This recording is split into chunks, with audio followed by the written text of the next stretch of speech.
সম্পত্তি বন্টনের সময়সীমা জানতে চাই।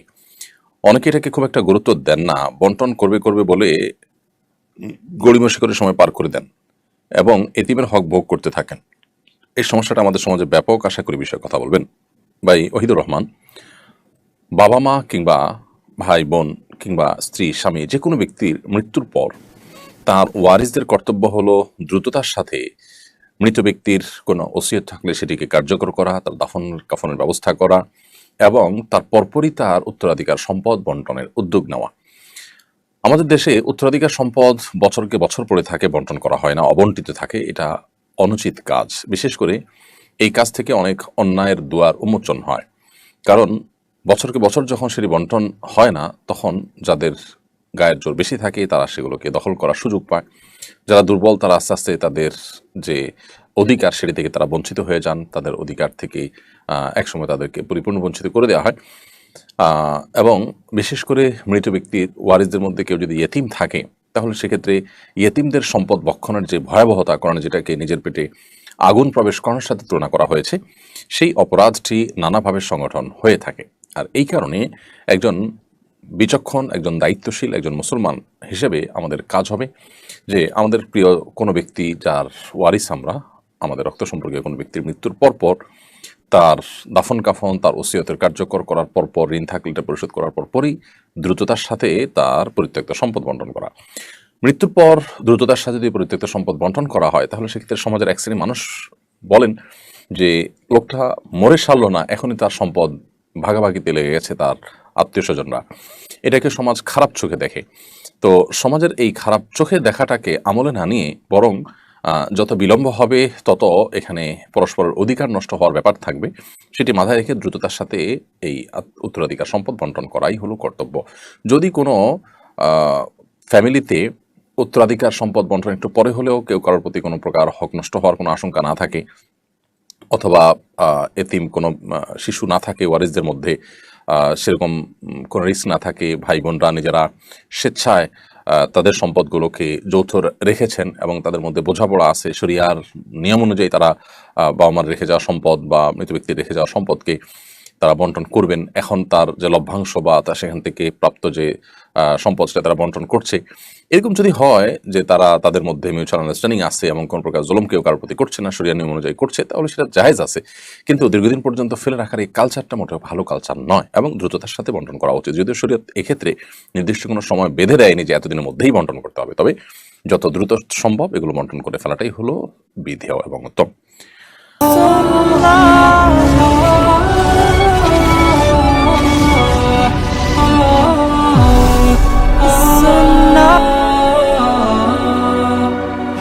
মাহমুদুল হাসান লিখেছেন, রাসেল ভাইপার সাপ নিয়ে ব্যাপক আলোচনা হচ্ছে। বিষধর এই সাপ সম্পর্কে কেউ কেউ বলছেন এগুলো মেরে ফেলা উচিত, কেউ কেউ বলছেন সাপ হত্যা করা উচিত না, কারণ সাপের বিষ দিয়ে ওষুধ তৈরি হয়। প্রশ্ন হলো সাপ হত্যার বিধান কি? দেখুন, যে কোনো জীবজন্তু মানুষের উপদ্রবের কারণ যদি হয়, তাহলে সেক্ষেত্রে সেটিকে হত্যা করা শরীয়ী দৃষ্টিকোণ থেকে জায়েজ আছে, না জায়েজ কোনো কাজ নয়। তবে উপদ্রবের কারণ না হলে অযথাই কোনো প্রাণীকে দেখেই হত্যা করতে উদ্যত হওয়া বা হত্যা করতে চাওয়ার ভিতরে কোনো কল্যাণ নিহিত নেই। আমাদের সমাজে অনেকে আছেন, বেশ অনেকগুলো প্রাণী দেখলে অযথাই সে প্রাণীকে হত্যা করা বা উত্ত্যক্ত করা, এটা করে মজা নেওয়ার চেষ্টা এক ধরনের মানুষ করে থাকেন, যেটা একেবারে গর্হিত কাজ। প্রত্যেকটা প্রাণীকেই দয়া এবং মায়া দেখানো ইসলামের শিক্ষা। তবে হ্যাঁ, কোনো প্রাণী বিষধর, কোনো প্রাণীর উপদ্রব থেকে আমরা বাঁচতে চাচ্ছি, আমাদের ফসল হানি করছে, আমাদের ডিস্টার্ব করছে, নানাভাবে কষ্টের কারণ হচ্ছে, তাহলে সেক্ষেত্রে সেগুলোকে হত্যা করা সম্পূর্ণ জায়েজ আছে। তারই অংশ হিসাবে বিষধর কোনো সাপ যদি হত্যা করার প্রয়োজন হয়, যেটি আমাকে কামড় দিতে পারবে বা অন্য কাউকে কামড় দিতে পারে বা ক্ষতিগ্রস্ত হওয়ার আশঙ্কা আছে, সেই জায়গা থেকে হত্যা করতে চাইলে সেটি জায়েজ আছে। তবে সাপের অনেক সাপ আছে যে সাপগুলো মূলত জিন সাপের আকৃতি ধরে থাকে, শয়তান সাপের আকৃতি ধারণ কথাও বিভিন্ন হাদিসে বর্ণিত আছে। এক্ষেত্রে যদি সে জিন হয়ে থাকে সেজন্য চলে যায়, এই মর্মে 3 বার বলে তারপর যদি তার অনিষ্ট থেকে বাঁচার জন্য হত্যা করার প্রয়োজন হয়, হত্যা করার জায়েজ আছে, সে মর্মে হাদিসে বর্ণনা রয়েছে।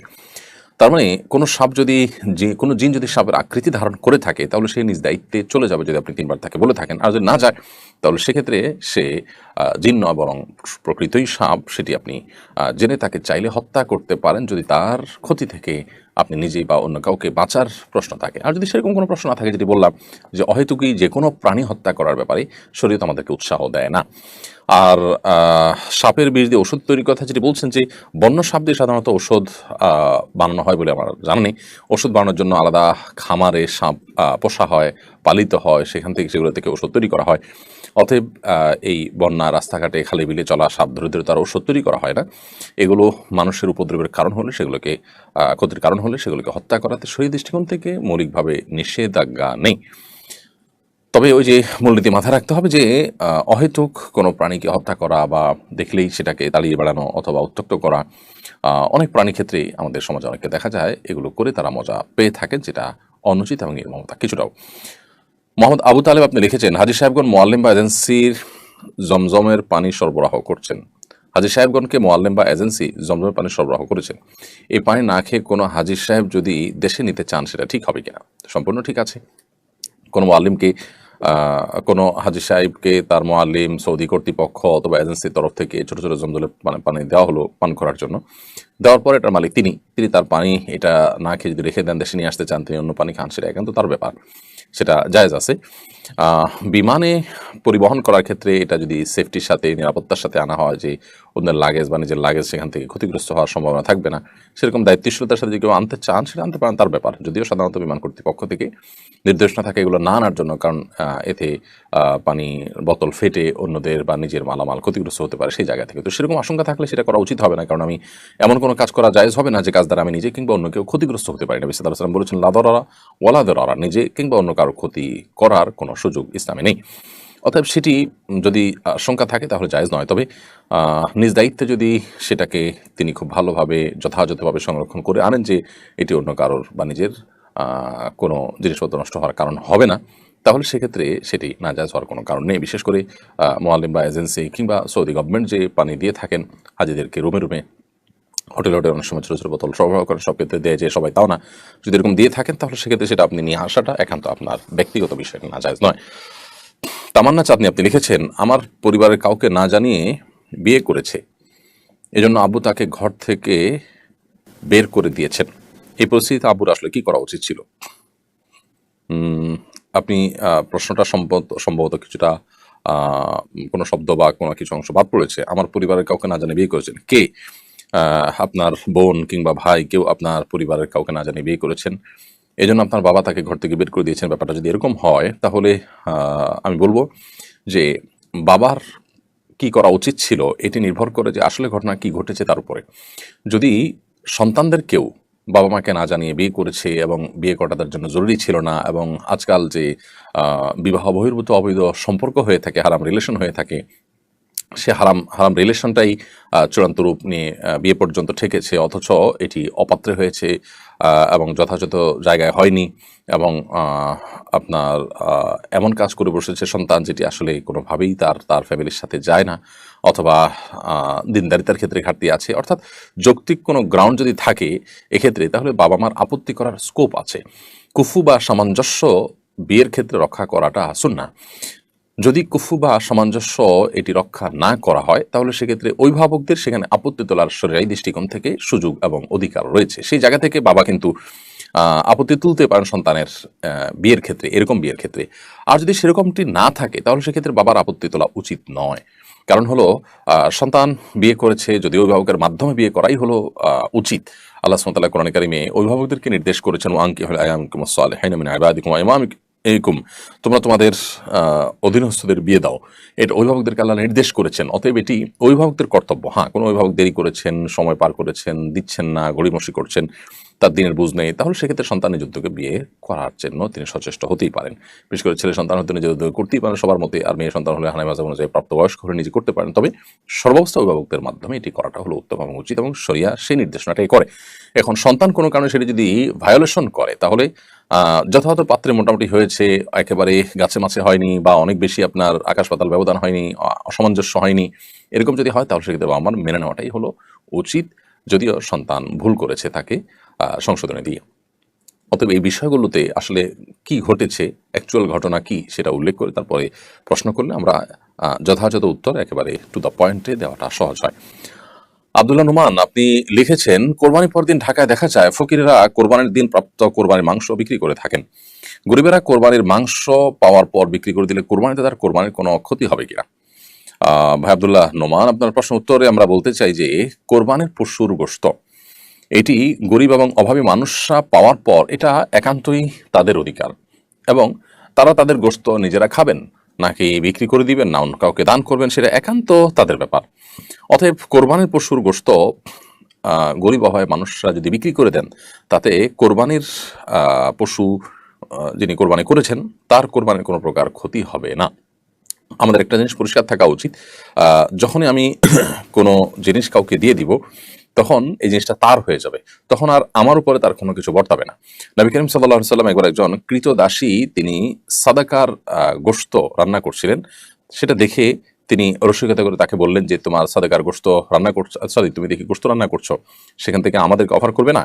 তখন তিনি খুব স্বাভাবিকভাবে নবী সাল্লাল্লাহু আলাইহি সাল্লামকে অফার করছিলেন, কিন্তু বলছেন ইয়া রাসূলুল্লাহ আপনি তো সাদাকা বা যাকাতের জিনিস খান না, আপনার বংশের লোকদের জন্য এটিতে হারাম করেছেন আল্লাহ তাআলা, তো এটিতেও সেরকম গোশত। তখন নবী সাল্লাল্লাহু আলাইহি ওয়াসাল্লাম বলেছেন লাকি সাদাকাতুন ওয়া লানা হাদিয়াতুন, তোমার জন্য এটি সাদাকা হতে পারে, তোমার জন্য এটি জাকাত হতে পারে, কিন্তু আমার জন্য সেটি হাদিয়া। কারণ তুমি যখন পেয়ে গেছো, এরপরে তুমি পেয়ে যখন কাউকে দিচ্ছ তখন সেটি কিন্তু আর সাদাকার আওতায় থাকছে না, বরং সেটি কিন্তু সম্পূর্ণ ভিন্ন একটা সাধারণ গোষ্ঠীর পরিণত। তোমার জন্য তুমি সাদকা হিসাবে গ্রহণ করেছো, বাট গ্রহণ করার পর তুমি এখন মালিক, তুমি যা খুশি তা করতে পারো। তো এই হাদিসের আলোকে আমরা বুঝতে পারলাম যে মূলত নবী করিম সাল্লাল্লাহু আলাইহি সাল্লামের নির্দেশনা ছিল এরকম যে সাদকা হোক বা যে কোনো জিনিস হোক, প্রাপক পেয়ে যাওয়ার পর সেটা কি করবে না করবে সেটা একান্ত তার এখতিয়ারাধীন বিষয় হয়ে যায়।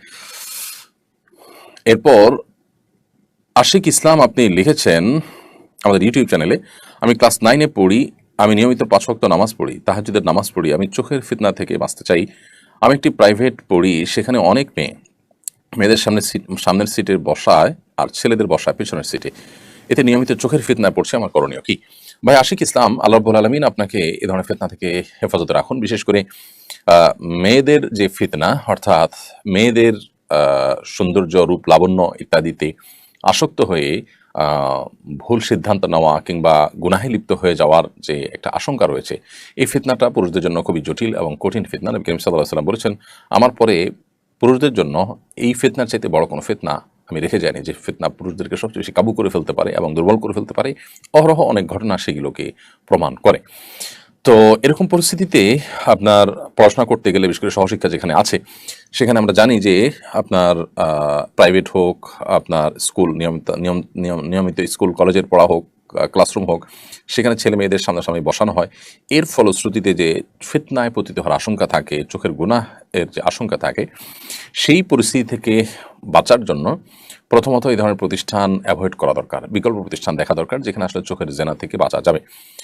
সেরকম প্রতিষ্ঠান পাওয়া কঠিন এবং দিন দিন সেটি আমাদের জন্য সংকীর্ণ হয়ে আসছে আমরা জানি। যদি সম্ভব হয় তাহলে সেক্ষেত্রে সেটি করতে হবে, আর যদি সম্ভব না হয় তাহলে সেক্ষেত্রে নিজেকে সর্বোচ্চ চেষ্টা করে বাঁচানোর চেষ্টা অব্যাহত রাখতে হবে, অর্থাৎ নিজের নজরকে হেফাজত করতে হবে যাতে করে কোনোভাবে পরনারীর দিকে দৃষ্টিপাত না হয়।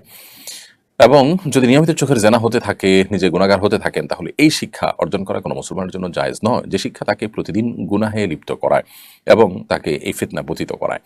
এজন্য এ ধরনের পরিস্থিতিতে আমাদেরকে কখনো কখনো হার্ড ডিসিশন নিতে হতে পারে, কারণ দিন শেষে আমার তাকওয়া, আমার ঈমান, আমার দিনদারিতা, আমার আল্লাহ ভীরুতা, আমার গুনাহ থেকে মুক্ত থাকার বিষয়গুলো, এগুলো আমার অ্যাসেট এবং সম্পদ হিসেবে থাকবে। একমাত্র সেগুলো যদি নষ্ট হয়ে যায় তাহলে ঈমানদারের কাছে এই পড়াশোনা বা এই কাজকর্ম, এগুলোর এই ক্যারিয়ারের কোনো মূল্য থাকতে পারে না। যে আখিরাতের প্রতি বিশ্বাস করে না, অনন্ত অসীমকালের জীবনের জান্নাত কিংবা জাহান্নামে বিশ্বাস যার নাই, তার কথা ভিন্ন। যেটা বিশ্বাস করে সে নিজেকে অনন্ত অসীমকালের ক্ষতির মুখোমুখি করে খুব সীমিত সময়ের, সীমিত কিছু বছরের সুখ শান্তি, তাও সেটা সম্ভাবনা আছে নাও হতে পারে, এরকম একটা বিষয়ের বিনিময় সে নিজের অনন্তকালের দুঃখকে কখনো নিজের করে নিতে পারে না। সেজন্য এ ধরনের পরিস্থিতিতে আমাদের সর্বোচ্চ তাকওয়ার পরিচয় দিতে হবে। আল্লাহ তাআলা আমাদেরকে তৌফিক দান করুন। জিয়াদ লিখেছেন, হজ থেকে ফেরার পর 40 দিন নাকি দোয়া কবুল হয়, এটা কি সত্য? হজ থেকে ফেরার পর হাজী সাহেবদের 40 দিন পর্যন্ত দোয়া কবুল হয় মর্মে একটি কথা আমাদের সমাজে প্রচলিত আছে। বিষয়ে আমরা এর আগেও বারবার বিভিন্ন জায়গায় প্রশ্ন উত্তর দিয়েছি। মূলত এরকম কোনো কথা কোরআন অথবা হাদিসের কোথাও পাওয়া যায় না যে হাজী সাহেবগণ হজ থেকে ফিরে আসার পর 40 দিন পর্যন্ত তাদের দোয়া কবুল হতে থাকে। তবে হ্যাঁ, এটা ঠিক যে হাজী সাহেবগণ যখন হজ থেকে ফিরে আসেন তখন তাদেরকে ইস্তেকবাল করা, তাদেরকে অভ্যর্থনা জানানো, তাদেরকে ওয়েলকাম করা, তাদেরকে এগিয়ে আনা, এবং তাদের কাছে দোয়ার জন্য যাওয়া, এগুলো সালাফের আমল থেকে প্রমাণিত, স্বয়ং নবী করিম সাল্লাল্লাহু আলাইহি ওয়াসাল্লাম থেকেও প্রমাণিত। নবী করিম সাল্লাল্লাহু আলাইহি ওয়াসাল্লাম যখন হজ করে ফিরে এসেছেন, সাহাবীদের কেউ কেউ তাকে অভ্যর্থনা জানিয়েছেন, তার সাথে সাক্ষাৎ করেছেন, এগুলোকে নবী সাল্লাল্লাহু আলাইহি ওয়াসাল্লাম ডিনাই করেননি। এখান থেকে বোঝা যায় যে হজ থেকে ফিরে আসা মানুষ তিনি যদি সঠিক পদ্ধতিতে মাবরুর হজ করে থাকেন, তাহলে আল্লাহ তাআলা তাকে নিষ্পাপত্য দান করেছেন। তিনি অনেক ইবাদতের তৌফিক পেয়েছেন, কষ্টসাধ্য ইবাদত করেছেন, ইসলামের একটা গুরুত্বপূর্ণ রোকন সম্পাদন করে এসেছেন। তো এই জায়গা থেকে তাকে অভ্যর্থনা জানানো বা তাকে অগ্রসর করে নিয়ে আসা বা তার কাছ থেকে দোয়া চাওয়া, এই জিনিসগুলো মৌলিকভাবে কোরআন এবং হাদিসের আলোকে নিষিদ্ধ কোনো বিষয় না, এবং সালাফের আমল দ্বারা এটি অনুমোদিত একটি জায়েজ বিষয় প্রমাণিত হয়। তবে 40 দিন পর্যন্ত এরকম দিন ফিক্স করে এতদিন পর্যন্ত তার দোয়া কবুল হয়, এরকম কোনো কথা কোরআন হাদিসে কিন্তু বলা নেই। জাহিদুল ইসলাম আপনি লিখেছেন, তরুণদের মধ্যে ক্যারিয়ার নিয়ে হতাশা দিন দিন বেড়েই চলেছে। হতাশার বাই প্রোডাক্ট আত্মহত্যা, কিভাবে হতাশা বা খারাপ দুশ্চিন্তা থেকে মুক্ত থাকবো, হতাশা থেকে মুক্তির কোনো আমল আছে কিনা? ভাই জাহিদুল ইসলাম, হতাশা বেড়ে চলেছে, অথচ আমাদের সুখের উপকরণগুলোও দিন দিন আমাদের হাতের নাগালে আসছে এবং বৃদ্ধি পাচ্ছে। অর্থাৎ একদিকে আমরা দেখতে পাচ্ছি যে অবকাঠামোগত এবং অন্যান্য দিক থেকে উন্নতি অগ্রগতি হচ্ছে, আবার অপরদিকে মানুষের মধ্যে হতাশা এবং ডিপ্রেশনের পরিমাণও বাড়ছে। এর কারণ কি? এর অন্যতম প্রধান কারণ হলো মানুষের ভিতরে আখিরাতমুখিতা কমে যাওয়া। একজন মানুষ যখন আখিরাতমুখী থাকেন, একজন মানুষ যখন আখিরাতে বিশ্বাসী থাকেন, তখন হতাশা তাকে কোনো অবস্থাতে গ্রাস করতে পারে না। কারণ আল্লাহ সুবহানাহু ওয়া তাআলা বলেছেন, ওয়ালা ইয়াইআস মির রাউহিল্লাহি ইল্লাল কওমুল কাফিরুন, কোনো পরিস্থিতিতে আল্লাহর রহমতের আশা ছেড়ে দেওয়া, ডিপ্রেসড হয়ে যাওয়া, এটা কাফির ছাড়া কারোর সাথে মানায় না, কারোর সাথে যায় না এটা, অর্থাৎ ইমানদারদের সাথে এটা শোভনীয় নয়। কারণ ইমানদার তিনি তো সর্বাবস্থা আল্লাহর প্রতি ভরসা রাখবেন। তার যদি দুনিয়া সব শেষ হয়ে যায়, কিছু আসে জানা যে তার আখিরাতটা ঠিক থাকে। অতএব এটি দৃষ্টিভঙ্গির ব্যাপার। যার কাছে আখিরাতের কোনো মূল্য নেই, যার কাছে দুনিয়াই সবকিছু, তার দুনিয়ার কোনো কিছু যখন হাতছাড়া হয়ে যাবে, দুনিয়ার সবকিছুতে ব্যাটেবল হবে না, তখন সে ডিপ্রেসড হয়ে যাবে। আপনি দেখুন পশ্চিমা পৃথিবীতে, পশ্চিমা দুনিয়াতে বা পৃথিবীর উন্নত দেশগুলোতে তাদের উন্নতি অগ্রগতির যে প্যারামিটারগুলো আছে, সবগুলো প্যারামিটারে তারা এগিয়ে আছে। এরপরও তাদের মধ্যে সর্বস্তরের মানুষ, বিশেষ করে কিশোরদের মধ্যে পর্যন্ত ডিপ্রেশন এবং হতাশার পরিমাণ দিন দিন ভয়াবহ আকারে বেড়ে চলছে।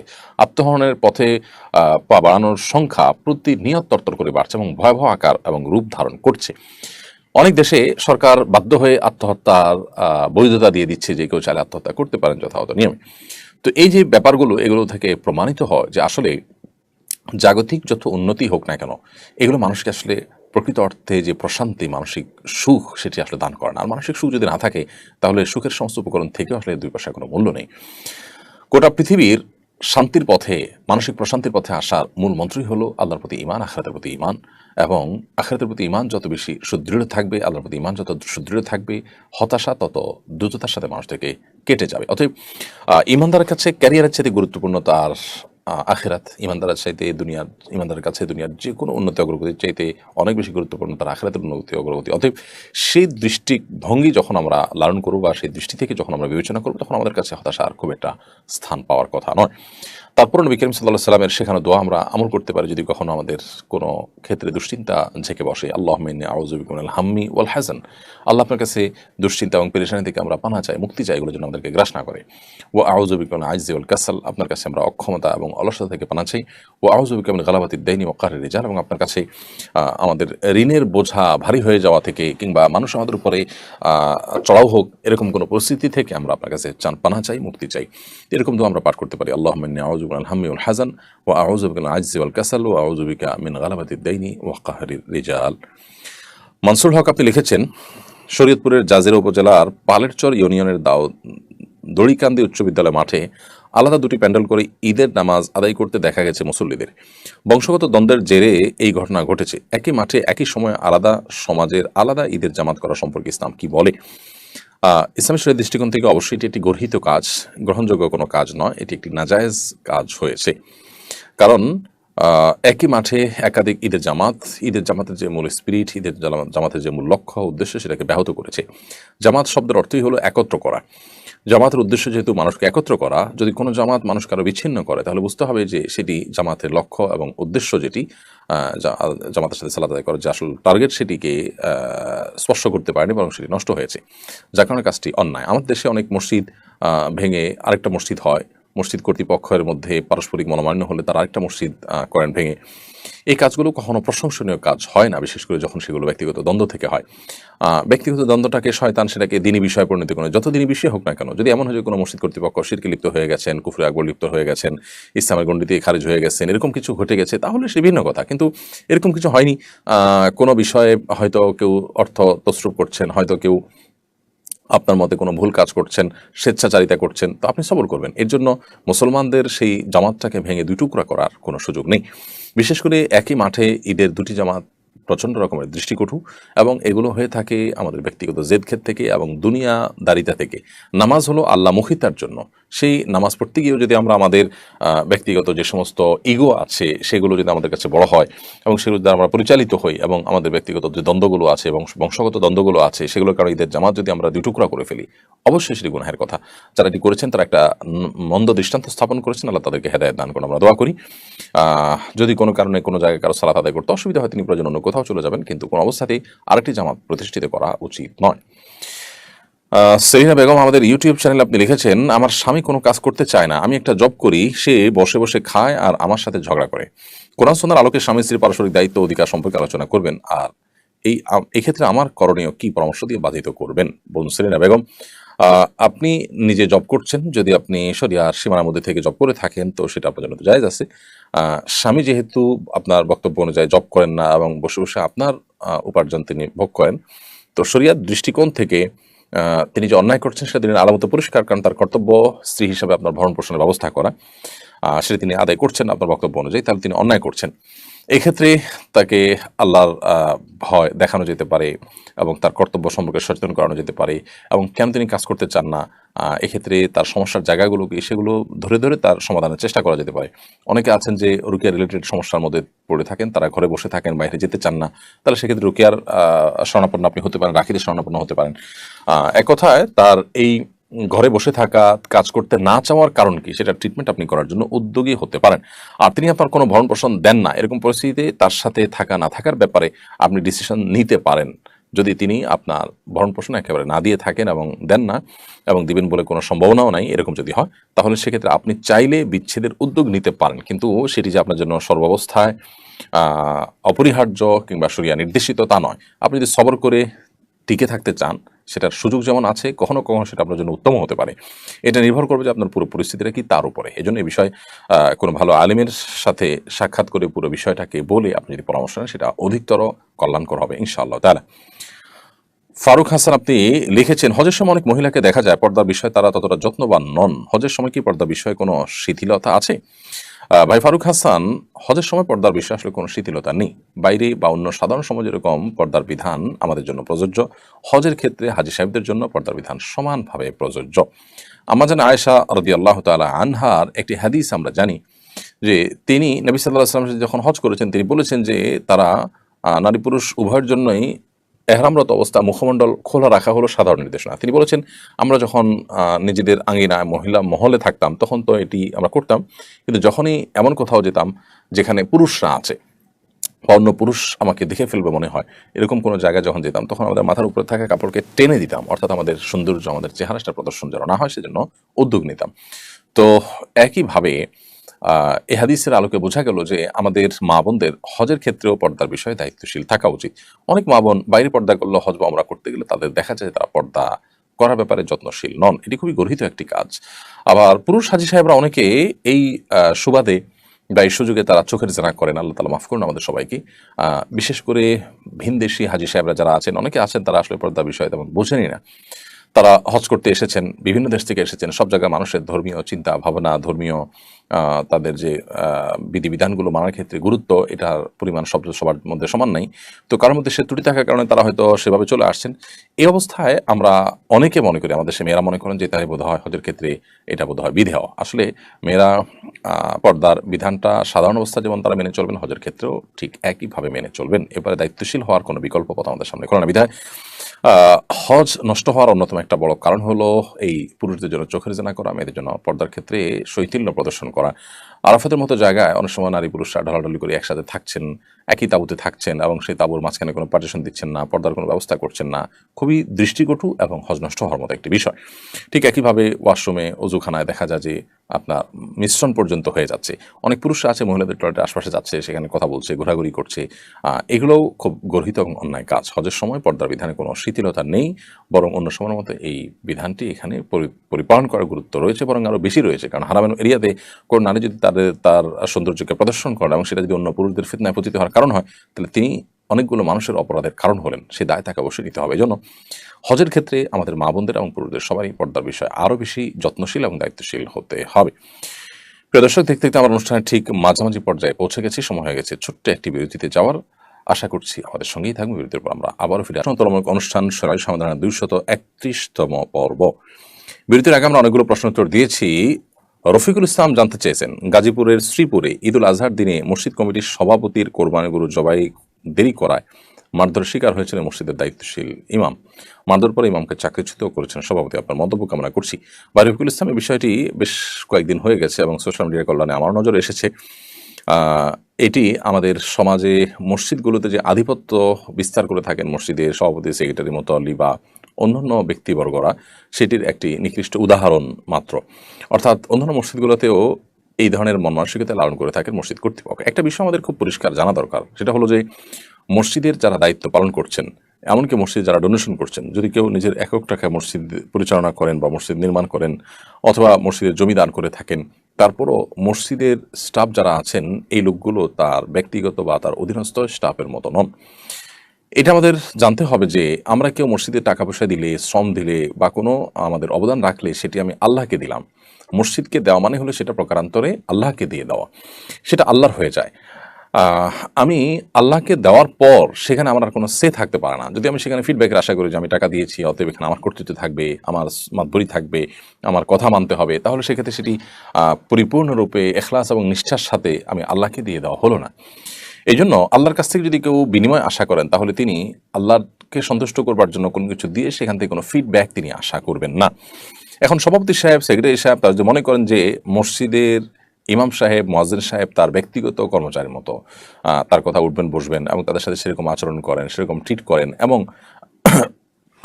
দুঃখিত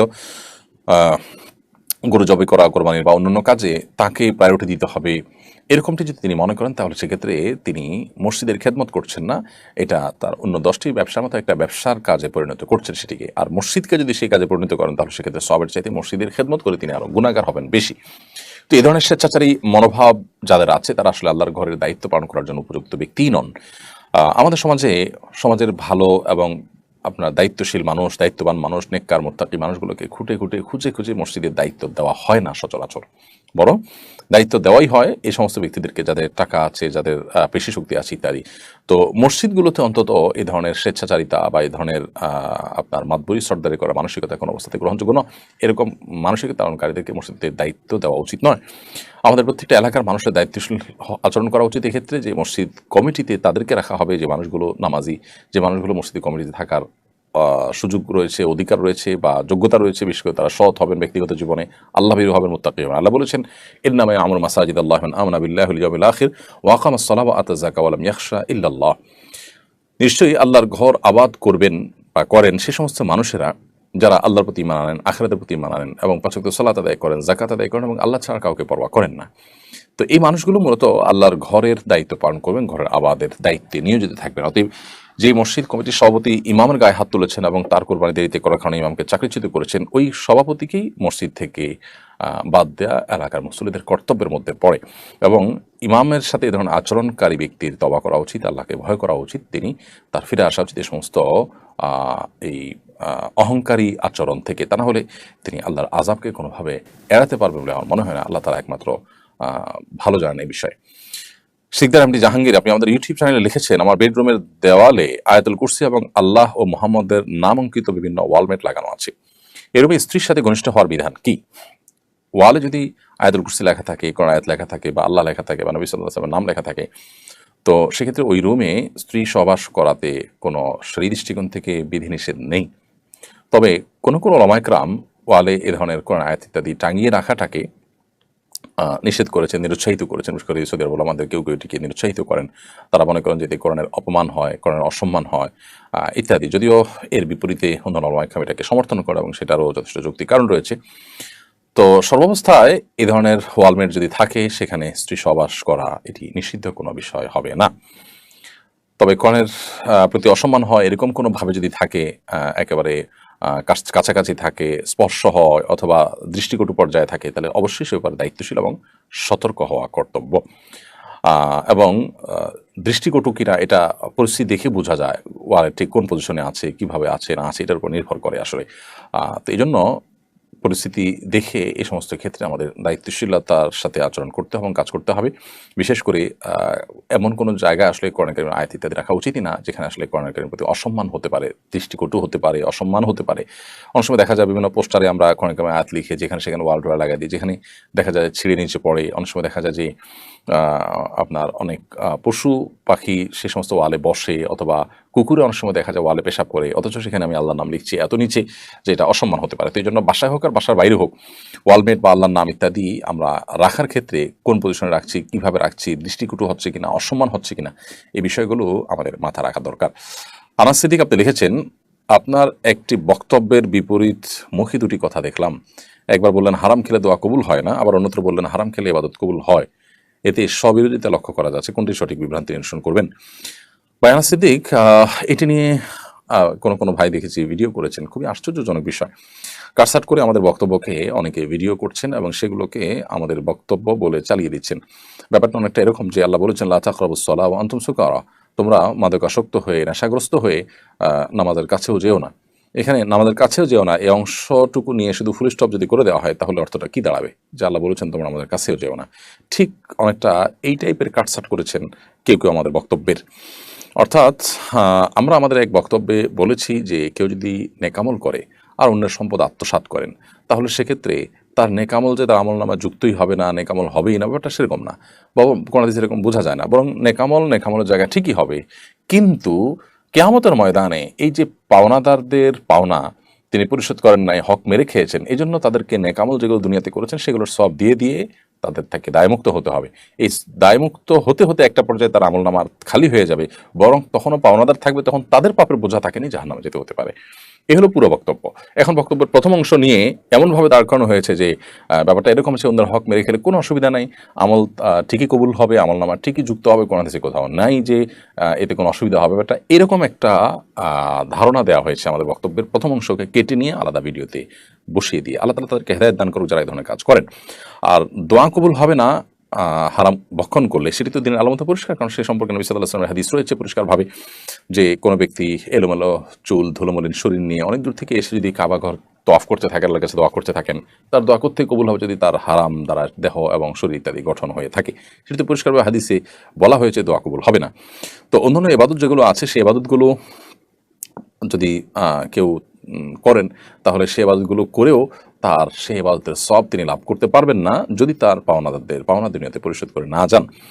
এ ব্যাপারে হাদিস পরিষ্কারভাবে রয়েছে। তো আমাদের বক্তব্যের একটা অংশকে কেটে যারা ভিডিও করেছেন আল্লাহ তাদেরকে হেদায়েত দান করুন। আমরা পুরো বক্তব্য যেটা দিয়েছি পুরোটুকু যদি কেউ শুনেন তাহলে তার কাছে পরিষ্কার হয়ে যাবে। আজকাল অনেকে আমাদের বিভিন্ন বক্তব্যকে কাটছাঁট করে এরকম তাদের মতো করে তারা প্রচার করছেন। ফাতেমা বেগম আপনি লিখেছেন, বড় হয়ে নিজের আকিকা নিজে আদায় করা যায় কিনা? বড় হয়ে নিজের আকিকা নিজে আদায় করা যেতে পারে যদি নিজের আকিকা অনাদায় থেকে থাকে। নবী করিম সাল্লাল্লাহু আলাইহি ওয়াসাল্লাম নিজেই তার আকিকা বড় হওয়ার পর আদায় করেছেন, মর্মে বিভিন্ন বর্ণনা রয়েছে। তো নিজের আকিকা আপনার বাবা কিংবা মা কোনো কারণে করেননি, একটু যদি আপনি জানতে পারেন তাহলে সেক্ষেত্রে বড় হওয়ার পর আপনি নিজেই উদ্যোগ নিয়ে সেটি করতে পারেন। আসলামুল হক লিখেছেন, কোরবানির সময় কিছু গরু ছাগল অস্বাভাবিক বেশি দামে বিক্রি হয়, কোটিতে গরু 10-15 লাখে ছাগল, এসব অস্বাভাবিক দামের কারণ বলা হয় এগুলো বংশ জাত ভালো ইত্যাদি।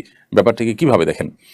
দেখুন, আমরা যারা এই লক্ষ লক্ষ কোটি কোটি টাকা খরচ করে এই ধরনের গরু ছাগল কিনি যেগুলোতে এক এক কেজি গোশতের দাম পড়ে অনেক বেশি, অর্থাৎ অস্বাভাবিক দামে আমরা কিনি, এগুলো বেশিরভাগ অহংকারী মন মানসিকতা থেকেই হয়ে থাকে। অর্থাৎ এগুলো প্রদর্শনপ্রিয়তা, মানুষের কাছে জাহির করা, ভাইরাল হওয়া, সবার সামনে আসা, এই মানসিকতা থেকেই বেশিরভাগ ক্ষেত্রে হয়ে থাকে। আমি কোরবানির পশু হিসাবে একটি ছাগল দিলে সেটি যথেষ্ট হয়ে যাবে। নবী করিম সাল্লাল্লাহু আলাইহি ওয়াসাল্লাম ছাগল দিয়ে কোরবানি করেছেন। সাহাবায়ে কেরাম বেশিরভাগ ক্ষেত্রে ছাগল বা দুম্বা ভেড়া এগুলো দিয়ে কোরবানি করেছেন। গরু বা ওঁট দিয়ে কোরবানি কোনো কোনো ক্ষেত্রে তারা করেছেন, সেগুলো করা জায়েজ আছে। কিন্তু গরু বা ওঁট দিয়ে করলাম তো বটেই, কিন্তু একটা গরুর দাম মূলত 1 লক্ষ হতে পারে, সেটা আমি 10 লক্ষ দিয়ে কিনলাম, দেখতে অনেক ভালো, একটু ইউনিক, একটু ভিন্নতর, একটু সেটার মধ্যে এমন কিছু দিক আছে যেটা আসলে চোখে পড়ার মতো, এটা কারণে সেটার দাম অস্বাভাবিকভাবে গরুর ব্যাপারী বাড়িয়ে দিলেন, আর আমি সে টাকা দিয়ে কিনে আনলাম। এগুলো সাধারণত যাদের হারাম উপার্জন আছে, যাদের আল্লাহর কাছে জবাবদিহিতার ভয় নেই, যাদের মধ্যে প্রদর্শনের ইচ্ছা অনেক বেশি আছে, সে মানুষগুলো দ্বারা বেশি হয়ে থাকে। আমি সবার কথা বলছি না, বেশি ক্ষেত্রে এরকমই হয়ে থাকে। অতএব এটি কোনো ভালো প্রতিযোগিতা আমরা বলবো না।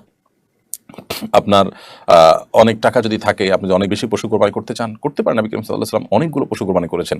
আপনি অনেকগুলো পশু কোরবানি করতে চান, করেন, করে তার গোশত গরিব দুঃখীদের মধ্যে বিতরণ করেন। কিন্তু সেক্ষেত্রে এই টাকা দিতে হলে অনেকগুলো গরু ছাগল কিনতে পারেন। কিন্তু একটা গরু একটা ছাগল একটু ইউনিক টাইপের, সেটা আপনি কিনে লাইমলাইটে আসতে চাচ্ছেন এবং অস্বাভাবিক দামে কিনছেন, এটি কখনো প্রশংসনীয় কোনো বিষয় হতে পারে না। আল্লাহর রাহে যে যত বেশি অর্থ ব্যয় করবে, আল্লাহর কাছে প্রশংসনীয় হবে। কিন্তু সে অর্থ ব্যয়টা যদি হয় লোক দেখানোর জন্য, সে অর্থ ব্যয়টা যদি হয় সবার দৃষ্টি আকর্ষণ করবার জন্য, সে অর্থ ব্যয়টা যদি হয় অজাগায় অস্বাভাবিক ভাবে দাম বাড়ানোর ফলশ্রুতিতে সেটা কেনার মাধ্যমে, যেখানে আসলে কোনো কল্যাণ বয়ে আনছে না, নিজের নাম যশ খ্যাতি বা নজরে আসা ছাড়া, তো এরকম বিষয় কখনো প্রশংসনীয় হতে পারে না। সুমাইয়া শাহরিন আপনি লিখেছেন, আমার আম্মুর ব্রেন ক্যান্সার, এসব তার জন্য মানসিক চাপ হবে বলে আমি বিষয়টি গোপন করি। এর জন্য আমাদের কয়েকবার মিথ্যা বলতে হয়েছে, এতে কি গুনাহ হবে? বোন সুমাইয়া, আপনার প্রশ্ন থেকে যেটুকু বুঝতে পেরেছি, আপনার মায়ের ব্রেন ক্যান্সার ধরা পড়েছে, কিন্তু এই রোগের কথাটা আপনি তাকে বলছেন না তার মানসিক চাপ বাড়বে বলে। তো এই যে বিষয়টা আপনি গোপন করছেন, এটি জায়েজ আছে কিনা? উত্তর হলো যে এটি গোপন করলে না জায়েজ নয়, কিন্তু মিথ্যা আপনি বলতে পারেন না। আপনি বলেছেন যে আপনার কয়েকবার মিথ্যা বলতে হয়েছে। মিথ্যা বলার সুযোগ আসলে, মিথ্যা বিষয়টা এরকম ভয়াবহ যে একজন মুসলমান কোনো পরিস্থিতিতেই মিথ্যার আশ্রয় নিতে পারেন না। তিনি প্রয়োজনে ঘুরিয়ে পেঁচিয়ে বলবেন, এড়ানোর চেষ্টা করবেন, কিন্তু স্পষ্ট মিথ্যা যেটাকে বলা হয় ডাহা মিথ্যা, এ ধরনের মিথ্যা কথা বলার সুযোগ আসলে কোনো ইমানদারের জন্য কোনো অবস্থাতেই নেই।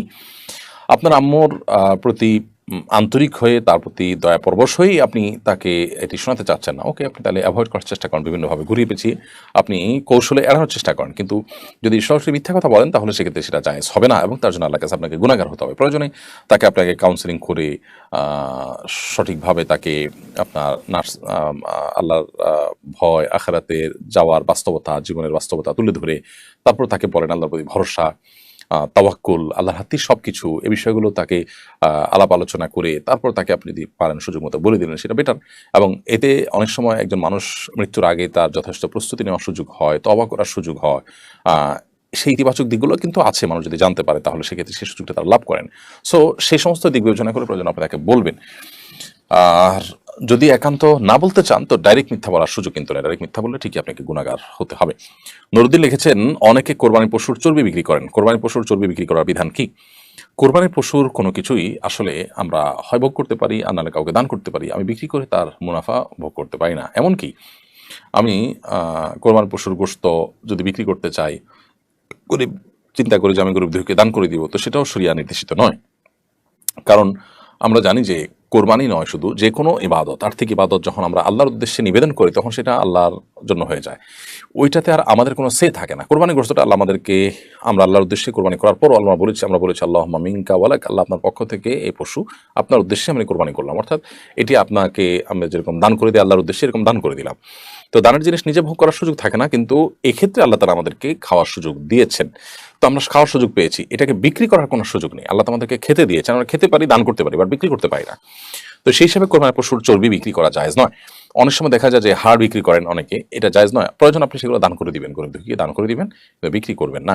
মাসুম আহমদ আপনি লিখেছেন, আপনি এবছর হজ করেছেন, হজের অভিজ্ঞতার আলোকে পরবর্তী বছরে হজ করতে ইচ্ছুক লোকদের জন্য কি পরামর্শ দিবেন? এবছর আল্লাহ তাআলা আমাদেরকে হজের তৌফিক দিয়েছেন, আল্লাহ শুকর, আলহামদুলিল্লাহ। হজের যে অভিজ্ঞতা আমার, সে আলোকে বলতে চাই, পরবর্তীতে যারা হজ করতে ইচ্ছুক তারা মেহরবানি করে যথেষ্ট আগে থেকে হজের ব্যাপারে আর্থিক, শারীরিক এবং মানসিক এবং ইলম বা জ্ঞানগত প্রস্তুতি খুব ভালো করে নেবেন। এই 4 ধরনের প্রস্তুতির কোনোটি যদি ঘাটতি থাকে, তাহলে আপনার হজ অর্থবহ নাও হতে পারে, বরং হজ করে সওয়াবের পরিবর্তে গুনাহ হতে পারে। বিশেষ করে মাসআলাগত যে ব্যাপারগুলো, সেগুলোতে ক্লিয়ার এবং স্বচ্ছ ধারণা ছাড়া যারা হজে চলে যান, তাদের অনেকে দেখা যায় এমন কোনো কাজ করে বসেন যেটি তার হজকে নষ্ট করে ফেলে, তার অজান্তে তিনি অনেক ভুলভাল কাজ করে বসে থাকেন। বাংলাদেশের হাজিদের ক্ষেত্রে এই ধরনের অভিজ্ঞতা আমার অনেক বেশি, যে বিচিত্র রকমের ভুল কাজ করে বসে থাকেন হাজি সাহেবরা তাদের হজ সম্পর্কে যথেষ্ট ধারণা না থাকার কারণে। 7-8 লাখ 9 লাখ টাকার মতো এত বিশাল ফিগার টাকা আমরা খরচ করছি এবং 30-40 দিনের মধ্যে এরকম লম্বা সময় আমাদের জীবনে সেটা আমরা ব্যয় করছি। আবার সবচেয়ে কষ্টসাধ্য ইবাদত, সবচেয়ে পরিশ্রম করে যে ইবাদত করতে হয় সেটি আমরা করছি, এত কিছু করছি, অথচ যদি ভুলভাল করি তাহলে আমার ইবাদত নষ্ট হয়ে গেলে সেটা কোনো অবস্থাতে কাম্য হতে পারে না। এজন্য আগে থেকে যথেষ্ট ভালো করে প্রশিক্ষণ নিয়ে যাবেন, অভিজ্ঞতার কাছ থেকে চুলচেরা পুরো বিষয়গুলোকে জেনে যাবেন এবং পদে পদে যে সুবিধা অসুবিধার দিকগুলো আছে সেগুলো আগে থেকে জেনে যাবেন। তাহলে সেক্ষেত্রে আপনার হজ করাটা সহজ হবে ইনশাআল্লাহ তাআলা। দ্বিতীয়ত, হজে গিয়ে বিশেষ করে সেলফি এবং ভিডিও লাইভ করার যে একটা মানসিকতা আছে, কোনো কোনো ক্ষেত্রে আমাদের দেশে হাজিদের চাইতে অন্যান্য দেশে হাজিদের মধ্যে রোগটা অনেক বেশি। সেটা থেকে যথেষ্ট আমাদের চেষ্টা করতে হবে বিরত থাকার জন্য। বিশেষ করে একান্ত ইবাদত এবং একান্ত আবেগের সময়গুলোতে আমাদের ইবাদত দিকে মনোনিবেশ করা উচিত, মোবাইলের দিকে মনোনিবেশ করা উচিত নয়। তখন নবী করিম সাল্লাল্লাহু আলাইহি ওয়াসাল্লামের কবর বা রওজা জিয়ারত করার সময় অনেকে দেখা যায় ভিডিও লাইভ ছবি ইত্যাদিতে তারা মত্ত আছেন এবং মানে উৎসব মুখর একটা ভাব দেখা যায়। ওই সময়টাতে আমাদের আবেগ কাজ করবে, কান্না কাজ করবে, দুরূদ পেশ করবো নবী সাল্লাল্লাহু আলাইহি ওয়াসাল্লামকে একেবারে সরাসরি সামনে থেকে। এই সুযোগ আমাদেরকে আল্লাহ তাআলা দিয়েছেন, আল্লাহ শুকর আদায় করবো। সেখানে সেটা না করে আমি মোবাইলে ছবি ভিডিওতে মগ্ন আছি। তো একটা মানুষ ছবি ভিডিও করাতে যখন মগ্ন থাকেন তখন তার মনোযোগটা ওই দিকেই থাকে। নবী সাল্লাল্লাহু আলাইহি ওয়াসাল্লামের কবরের পাশে, রওদার পাশে তিনি দাঁড়িয়েছেন, যে আবেগ কাজ করার কথা সেটাতে তিনি সেভাবে মনোযোগ বা ফোকাস করতে পারেন না। তো এই কাজগুলো গর্হিত কাজ এবং অনুচিত কাজ, এগুলো যেন না হয় সেদিকটা খেয়াল রাখা দরকার। হজের ক্ষেত্রে পুরুষরা মেয়েদের দিকে তাকানো থেকে নিজেদের চোখে হেফাজত করার জন্য চেষ্টা করা উচিত। বিশেষ করে হোটেলে যখন থাকে, নিজের পরিবারের মেয়েরা অন্য মেয়েদের সাথে শেয়ারিং রুমে যখন থাকেন তখন তাদের সাথে দেখা করতে যাওয়ার সময় দায়িত্বশীলতার পরিচয় দেওয়া, রুমে হট করে ঢুকে না পড়া, দরজার মুখোমুখি দাঁড়িয়ে কথা না বলা, যাতে অন্য মেয়েদের প্রাইভেসি নষ্ট হয়, এগুলো খেয়াল করা দরকার। আর মেয়েরা অনেকে তাদের পর্দাপসিতে লক্ষ্য করেন না, ওপেন চলাফেরা করেন। অনেক হাজি সাহেবরা হজ করে আসার সময় বিমান থেকে তারা নামাজ নষ্ট করা শুরু করেন, এয়ারপোর্ট থেকে মালের পিছনে পড়ে নামাজের সময় চলে যায়, বিমানে নামাজ সময় চলে যাচ্ছে, তাদের নামাজ পড়ার কোনো খোঁজ খবর নেই। অনেকে আছেন বিমানে বসে বসে ফিল্ম দেখতে দেখতে দেশে আসেন। তো এগুলো খুবই গর্হিত বিষয় এবং এগুলো হজকে নষ্ট করে। হজ মাবরুর হওয়ার জন্য সবচেয়ে গুরুত্বপূর্ণ বিষয় হলো পরোপকারী হওয়া, মানুষের কল্যাণকামী হওয়া। অনেকে আছেন যে হজের মধ্যে তওয়াফ করতে, সাই করতে গিয়ে মিনাতে, মুজদালিফাতে, আরাফাতে ঠেলাঠেলি করেন, কম্পিটিশন করে অন্যকে পেছনে ফেলে নিজে এগিয়ে যাওয়ার জন্য প্রয়োজনে ধাক্কা দেন এবং এমনভাবে যান যে আশপাশে মানুষের কষ্টের কারণ হয়। এগুলো আসলে আমাদের হজকে নষ্ট করে দেয়।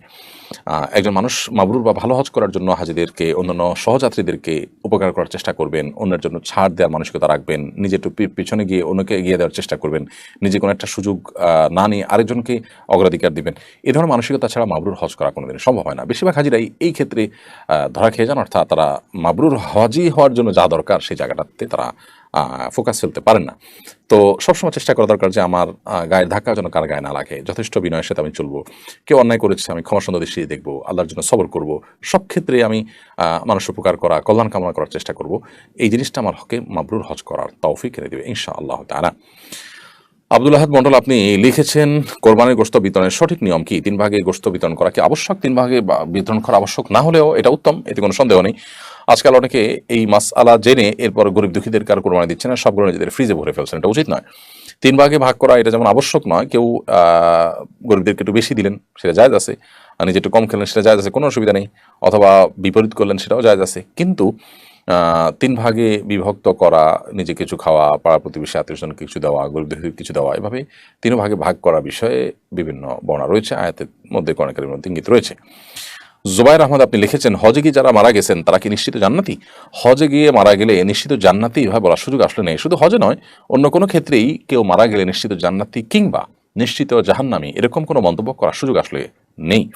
আম্মাজান আয়েশা রাদিয়াল্লাহু তাআলা আনহা নবী সাল্লাল্লাহু আলাইহি ওয়াসাল্লামের সঙ্গে ছিলেন একবার, একটা বাচ্চার লাশ নিয়ে যাওয়া হচ্ছে, তিনি মন্তব্য করেছেন যে তয়রুম মিন তুয়ুরিল জান্নাহ, এটি তো জান্নাতের পাখিগুলোর মধ্যে থেকে একটি পাখি। নবী সাল্লাল্লাহু আলাইহি ওয়াসাল্লাম তাকে নিষেধ করেছেন এই ধরনের মন্তব্য করতে, কারণ জান্নাতে কে যাবেন না যাবেন এটি আসলে চূড়ান্তভাবে আল্লাহ তাআলার সিদ্ধান্তের উপর নির্ভর করে।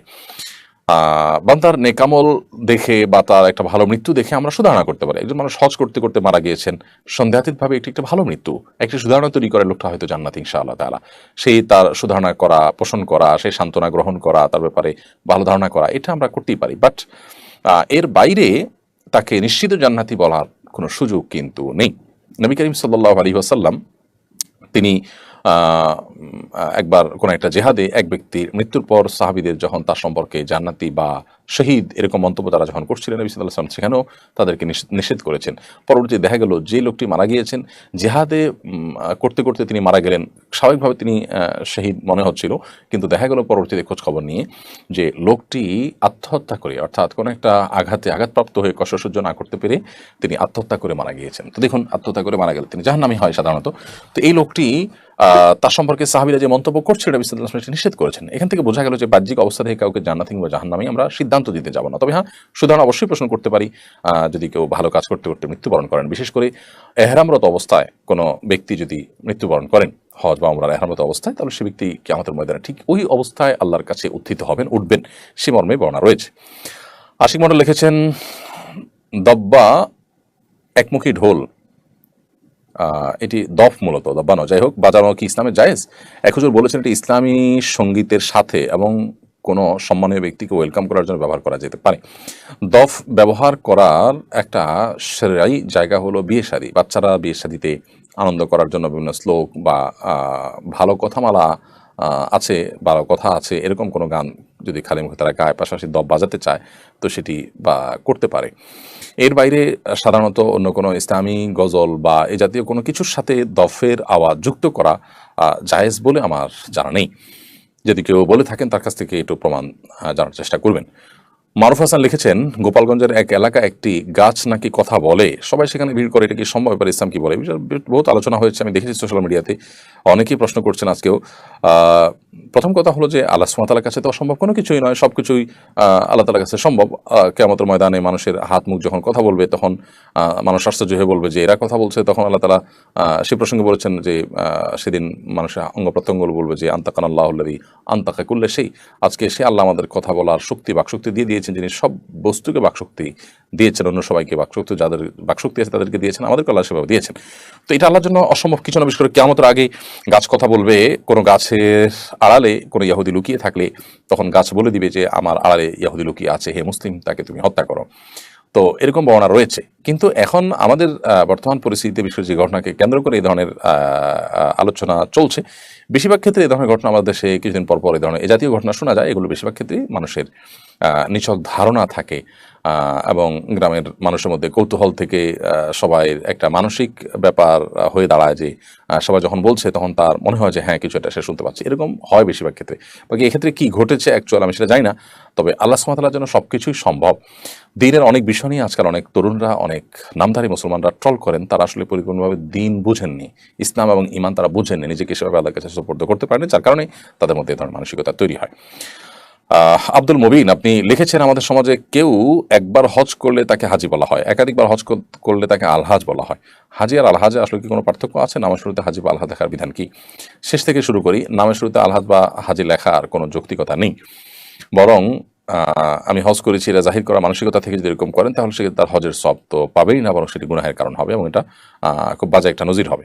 আর অন্যরাও যদি তাকে হজ করে এসেছেন সেই হিসাবে হাজি বলে সম্বোধন করেন, সেটা দোষের কিছু নেই। বাট এটা নামের অংশ হয়ে যেতে পারে না যে সব জায়গায় আপনার কাগজে কলমে খাতায় পত্রে পোস্টারে বিভিন্ন জায়গায় নামের শুরুতে আলহাজ বা হাজি লেখা হবে। এটা মোটেও ভালো কোনো কালচার নয়। বিশেষ করে এখানে প্রদর্শন ইচ্ছা বা প্রদর্শন প্রিয়তা, প্রদর্শনের মানসিকতাটা এখানে ফুটে ওঠে, বিশেষ করে যারা এরকম লেখেন নিজেদেরটা।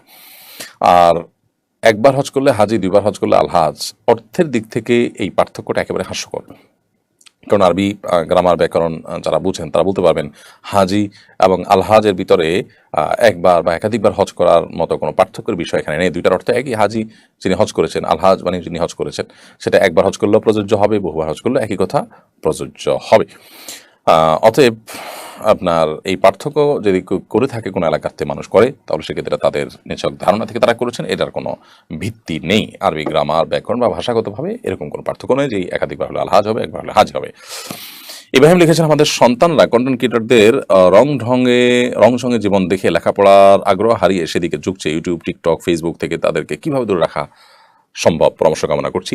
এগুলো থেকে দূরে রাখার জন্য মা বাবার তাদেরকে সময় দিতে হবে, এবং সমাজে যে সমস্ত সমস্যা হচ্ছে, এই যে সমস্ত ছেলেপেলেরা বখাটে হয়ে যাচ্ছে, খারাপ দিকে চলে যাচ্ছে, নানা নেশা আপনার আসক্ত হয়ে তাদের জীবনকে ধ্বংস করছে, ইমানকে ধ্বংস করছে, তাদের বিষয়ে সন্তানদেরকে সতর্ক করা, এবং মা বাপ যথেষ্ট এন্টারটেনমেন্টের ব্যবস্থা, ফিজিক্যাল এক্সারসাইজের ব্যবস্থা, সন্তানদের সাথে গল্প করা, তাদের সাথে খেলাধুলা করা, ঘুরতে বের হওয়া, তাদেরকে সময় দেওয়া, এই জিনিসগুলো যত বেশি করবেন এবং দিনই চেতনা তাদের মধ্যে যত বেশি প্রথিত করতে পারবেন, তত বেশি এগুলো থেকে সন্তানকে দূরে রাখা সম্ভব হবে। না হলে সন্তানরা দিন শেষে এ ধরনের বিষয়গুলোতে আসক্ত হয়েই যাবে। আরিফুল ইসলাম লিখেছেন, আমাদের দেশে কিছু কিছু এলাকায় শ্বশুরবাড়ি থেকে জামাই বাড়ি কোরবানি পশু পাঠানো হয়, যদি জামাই যদি শ্বশুর পাঠানো পশু কোরবানি করলে তাহলে তার কোরবানি আদা হবে কিনা? এগুলো কোরবানির আগে আমরা বারবার উত্তর দিয়েছি।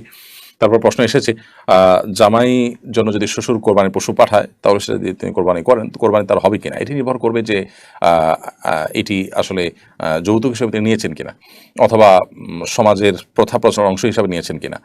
তাহলে সেক্ষেত্রে কোরবানি আদায় তো দূরের কথা, এটি তার জন্য গুনাহের বিষয় হবে। আর যদি ব্যাপারটা এরকম হয় যে না, শ্বশুর অঢেলা আছে, শ্বশুরও জামাইকে দেন, জামাইও শ্বশুরকে দেন, এখানে পারস্পরিক আদান প্রদান হয়েছে এবং কোনো প্রকার সামাজিক চাপ ছিল না, চাও পাওয়া ছিল না, তারপরেও তারা খুশি হয়ে দিয়েছেন, তাহলে সেক্ষেত্রে এটা আদায় দিয়ে কোরবানি করলে কোরবানি আদায় হয়ে যাবে। কিন্তু এই কালচারটাকে নিরুৎসাহিত করা উচিত যে শ্বশুর কেন দিবে, প্রয়োজনে জামাই দিবে। শ্বশুর থেকে নেওয়ার কালচার আর শ্বশুর দেওয়ার কালচারটা বন্ধ হওয়া দরকার। এই জন্য যে এটি যখন প্রতিষ্ঠিত হয়ে যায়, তখন গরিব অভাবী শ্বশুর যারা থাকেন, দুস্থ অসহায় যারা থাকেন, সেই মানুষগুলোর উপর একটা চাপ সৃষ্টি হয় দেওয়ার জন্য। এই জন্য এই কালচারটাকে নিরুৎসাহিত করা উচিত এবং উভয় পক্ষকে এবারে দায়িত্বশীল আচরণ করা উচিত। আব্দুল কাদের লিখেছেন, আমার দোকানের পাশে মদের দোকান আছে, মানুষ অনেক সময় জিজ্ঞেস করে মদের দোকানটা কোথায়। আমি যদি তাকে না বলি, সে উল্টাপাল্টা কথা বললে খারাপ কাজে দিক নির্দেশনা দেওয়া হবে, আবার বললে আবার খারাপ কাজে দিক নির্দেশনা দেওয়া হবে, এক্ষেত্রে আমার করণীয় কি? আব্দুল কাদের ভাই, আপনি এই সমস্ত ক্ষেত্রে যদি তাকে না বলেন, তাহলে সেক্ষেত্রে অবশ্যই আপনার জন্য ভালো যে আপনি যদি না বলে থাকতে পারেন। আর যদি উল্টাপাল্টা কথা বলে, তার উল্টাপাল্টা কথার জন্য তা সে আল্লাহর কাছে দায়ী থাকবে। তবে দোকান ওই দিকে, এটা যদি আপনি দেখায় দেন, তো এটা এক প্রকার পথ প্রদর্শন হচ্ছে। আবার অপর দিক থেকে আপনি না বললেও সে কোনো না কোনোভাবে খুঁজে বের করে নেবে। যদি এমন হয় যে আপনি কোনোভাবে অ্যাভয়েড করার সুযোগ আছে, তাহলে অ্যাভয়েড করাটাই আপনার জন্য সেফ হবে এবং নিরাপদ হবে। এতে তার যদি উল্টাপাল্টা বলার থাকে বলবে সে, বরং এটাতে এক ধরনের দাওয়াত হয়ে যাবে যে আপনি এটাকে হারাম মনে করেন একজন মুসলমান হিসেবে। নোমায়ের আল মাহদি আপনি লিখেছেন, বিয়ে করতে দেরি হচ্ছে, বিয়ের আগ পর্যন্ত চরিত্র হেফাজত রাখার উপায় কি? বিয়ের আগ পর্যন্ত চরিত্র হেফাজত করার উপায় হলো মেয়েদের সাথে উঠা বসা, সংশ্লেষ, তাদের সাথে একান্ত আলাপচারিতা, এগুলো একান্ত প্রয়োজন হলে নির্জনতা অ্যাভয়েড করে, ফিতনার দুয়ারগুলো বন্ধ করে সেটি করা উচিত। আর তা না হলে চরিত্র হেফাজত করা কঠিন হয়ে যায়। এবং এরকম কোনো জায়গা না যাওয়া, যে জায়গায় গেলে চরিত্র হেফাজত করা কঠিন হবে, চোখের হেফাজত করা, এরকম বিষয় না দেখা, এরকম প্ল্যাটফর্মে না যাওয়া, যে প্ল্যাটফর্মে যে পরিবেশে গেলে নিজের চরিত্র হেফাজত করা কঠিন হয়, চোখের হেফাজত করা কঠিন হয়। আল্লাহ বলেছিলেন, না তোমরা যেন কাছেও যেও না, কারণ এই অপরাধটি এমন যে কাছে গেলে মানুষ সেখানে পতিত হওয়ার আশঙ্কা তৈরি হয়। আর এমনিতে বিয়ে দ্রুত হওয়ার জন্য উদ্যোগী হওয়া দরকার, উপার্জন করা দরকার এবং যথাসম্ভব তাড়াতাড়ি বিয়ের ব্যবস্থা করা দরকার, যাতে করে চরিত্র হেফাজত হয়। চরিত্র হেফাজত সবচেয়ে বড় মহৌষধ সেটি। শাইখুল ইসলাম লিখেছেন, রাতে নখ কাটলে নাকি ঘরে বরকত হয় না, এটা কতটুকু সত্য? সম্পূর্ণ কুসংস্কারের জন্য কথা। রাত বা দিনে নখ কাটার মধ্যে কোনো পার্থক্য নেই। দিনেও নখ কাটা যেতে পারে, রাতেও নখ কাটা যেতে পারে, এটা কোনো নিষিদ্ধ কোনো বিষয় নয়। সুমাইয়া মজুমদার আপনি লিখেছেন, মাথা ব্যথা দূর করার জন্য কোনো দোয়া বা আমল আছে কিনা দয়া করে জানাবেন। মাথা ব্যথা নয়, শুধু শরীরে যে কোনো জায়গায় যদি ব্যথা হয়, আমরা ওষুধ সেবন যেমন করতে পারি, নবী সাল্লাল্লাহু আলাইহি ওয়াসাল্লাম বলেছেন, তাদাও, তোমরা যে কোনো রোগে আক্রান্ত হলে ওষুধ সেবন করো, নবী সাল্লাল্লাহু আলাইহি ওয়াসাল্লাম নির্দেশ করেছেন। অতএব ওষুধ সেবন করা, চিকিৎসা গ্রহণ করা এটি সুন্নাহ। পাশাপাশি আল্লাহ তাআলার কাছে দোয়া করবে একজন ইমানদার, কারণ ওষুধের যে সব ক্ষমতা আছে তা নয়, কত ওষুধ কাজ করে না, আবার কতজনের ওষুধ ছাড়া আল্লাহ তাআলা সুস্থ করে দেন। তো ইমানদার আল্লাহর অলৌকিক সাহায্য পাওয়ার আশায় তিনি আল্লাহ সুবহানাহু ওয়া তাআলার কাছে দোয়া করবেন ব্যথা দূরের জন্য। যে কোনো ব্যথা দূরের জন্য নবী সাল্লাল্লাহু আলাইহি ওয়াসাল্লাম সেখানে একটা দোয়া আছে, আউযু বিইজ্জাতিল্লাহি ওয়া কুদরাতিহি মিন শাররি মা আজিদু ওয়া উহাযির। আবার বলছি, যেখানে ব্যথা হয় সেই জায়গাটা ধরে, মাথা হলে মাথা, যে জায়গায় হোক সেখানে ধরে এই দোয়া পড়া, আউযু বিইজ্জাতিল্লাহি ওয়া কুদরাতিহি মিন শাররি মা আজিদু ওয়া উহাযির। 7 বার এই দোয়াটা আমরা পাঠ করব। যে কোনো জায়গায় ব্যথা হবে সেই জায়গাটা ধরে, ইনশাআল্লাহ তাআলা ব্যথা দূর করবেন। দাবিদ লি এই আইডি থেকে আপনি লিখেছেন, ওয়াশিং মেশিনে নাপাক জামা কাপড় ধোয়ার বিধান কি? ওয়াশিং মেশিনে যদি একদিক থেকে পানি আসে আর একদিক থেকে যায়, পানি আসার পর সেটা জমে এবং ফ্যান এর মাধ্যমে সেটি ঘুরে জামা কাপড়, এরপরে যথেষ্ট সেটাকে একদম শুকিয়ে ফেলা হয় চিবিয়ে, আর পানিগুলো চলে যায়। তো বিসমিল্লাহ বলে আপনি সুচ দিয়েছেন, এভাবে একবার ধোয়া হয়ে গেলো, 2বার ধোয়া হয়ে গেলো, 3বার ধোয়া হয়ে গেলো, বা যদি হয় তাহলে সেক্ষেত্রে কাপড় পাক হয়ে যাবে, কোনো অসুবিধা নেই। আরিফুল ইসলাম আপনি লিখেছেন, আমাদের দেশের কিছু এলাকা শ্বশুর বাড়ি থেকে জামাই বাড়িতে কোরবানি পশুর উত্তর দিয়েছি। আপনি ফয়সাল হাসান লিখেছেন, কোনো মুসলমান কি কোনো অমুসলিমের রক্ত শরীরে গ্রহণ করতে পারে, এবার শরীরে কোনো নিষেধাজ্ঞা আছে কিনা? কোনো মুসলিম যদি কোনো অমুসলিমের রক্ত শরীরকে গ্রহণ করেন, সেটি নাপাক হয়ে যাবে না বা কোনো গুনাহ হয়ে যাবে না। সেই দৃষ্টিকোণ থেকে এবার কোনো নিষেধাজ্ঞা নেই। মোহাম্মদ হোসেন আপনি লিখেছেন, আলোচিত ছাগল কাণ্ডে ধৃত সরকারি কর্মকর্তার মেয়ে বলছে তার বাবাকে সে দেখে ছাড়বে, তার বাবাকে সে ছাড়বে না, অথচ সেও তার বাবার অন্যায় উপার্জনের সুফল ভোগী। সন্তান কি বাবা সম্পর্কে এমনটা বলতে পারে? এবার শরীয়ত কি বলে? দেখুন, বাবা কিংবা মা বা বড় ভাই বা পরিবারের কোনো সদস্য অন্যায় করলে আপনি সে অন্যায়কে অন্যায় বলবেন, এটুকু তো ঠিক আছে। বাবা অন্যায় করেছেন দেখে সেটাকে আমি ন্যায় বলবো, তা তো হতে পারে না, এটা তো ঠিক আছে, এতটুকু চলে। বাট যদি বাবার অন্যায়ের সুবিধাভোগী আপনি নিজেও হন, তাহলে সেক্ষেত্রে আপনি বাবা বিপদে পড়েছেন বা ধরা খেয়েছেন, কিংবা যে কোনো, আমরা জেনারেল যে কোনো ব্যক্তির জন্যই বলছি, যে এরকম কোনো পরিস্থিতি তৈরি হয়েছে যে বাবা বিব্রত করা একটা পরিস্থিতি আছেন, এই সুবাদে আপনি আপনারও মান সম্মান গেছে সেই অজুহাত তুলে আপনি তাকে দেখে ছাড়বেন বলছেন, সেটা অবশ্যই গ্রহণযোগ্য নয়। মূলত এ ধরনের বিষয়গুলো আমাদের সমাজের বাস্তব রূপকে বারবার আমাদের সামনে ফুটিয়ে তোলে।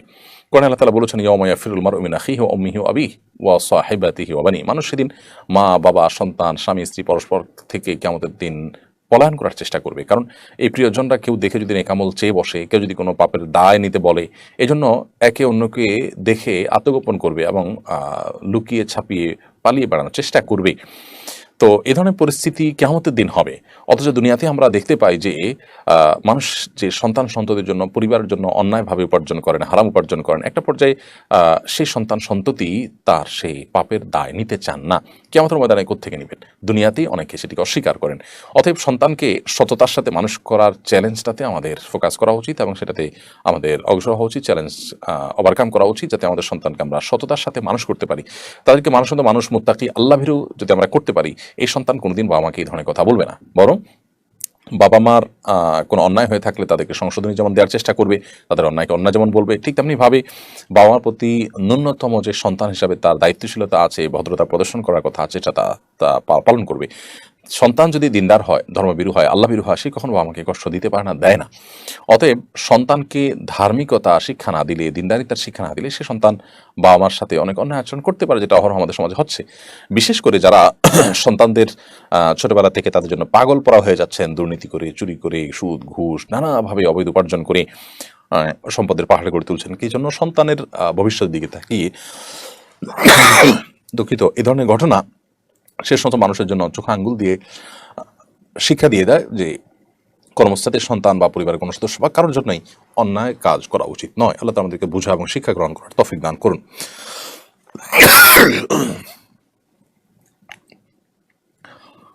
মারজান আহমেদ আপনি লিখেছেন, হজের মতো একটা ইবাদত করতে গিয়ে অনেকে কন্টেন্ট তৈরি করে সে ভিডিও পাবলিশ করে উপার্জন করে, এটা কতটুকু সঙ্গত? অবশ্যই হজের মতো ইবাদতকে উপার্জনের মাধ্যম বানানো এবং সেখানে গিয়ে আপনার আত্মপ্রচারণা লিপ্ত হওয়া, এটা নিন্দনীয় কাজ, অনুচিত কাজ, মোটেও এটা উচিত নয়। নাজমুল ইসলাম আপনি লিখেছেন, আমি উপকূলীয় এলাকার মানুষ, রাসেলস ভাইপার নামক সাপ নিয়ে আতঙ্কে আছি, সাপ থেকে বাঁচার একটি দোয়ার কথা শুনি, এটা কি সঠিক?